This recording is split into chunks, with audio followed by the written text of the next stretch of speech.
বিদেশে চলছে বাংলাদেশি সম্পদের রমরমা বেচাকেনা। ক্ষমতা হারানোর পর যুক্তরাজ্যে নিজেদের বিলাসবহুল সম্পদ বিক্রি, বন্ধক ও হস্তান্তরের হিড়িকে উঠে এসেছে শেখ হাসিনার ঘনিষ্ঠদের নাম।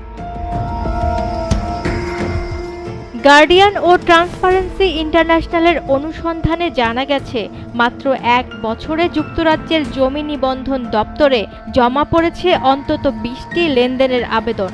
এই আবেদনগুলো মূলত বিক্রি, হস্তান্তর কিংবা বন্ধক সংক্রান্ত।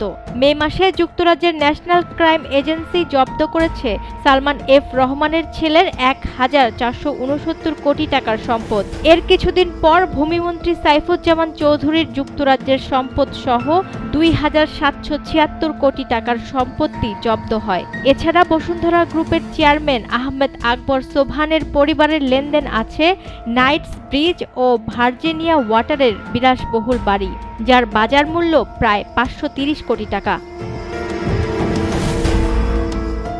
গত বছর জুলাইয়ে ছাত্র জনতার অভ্যুত্থান শুরু হওয়ার পর থেকে কয়েকজন বাংলাদেশি তাদের যুক্তরাজ্যের সম্পত্তি বিক্রি বা হস্তান্তর করেছে বলে ধারণা করা হচ্ছে।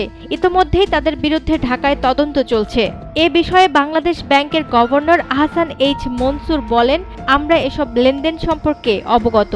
যুক্তরাজ্য যেন আরও সম্পদ জব্দ করে সেটি আমরা প্রত্যাশা করি। ভিন্নভাবে তাদেরকে ইমপ্যাক্ট করবে।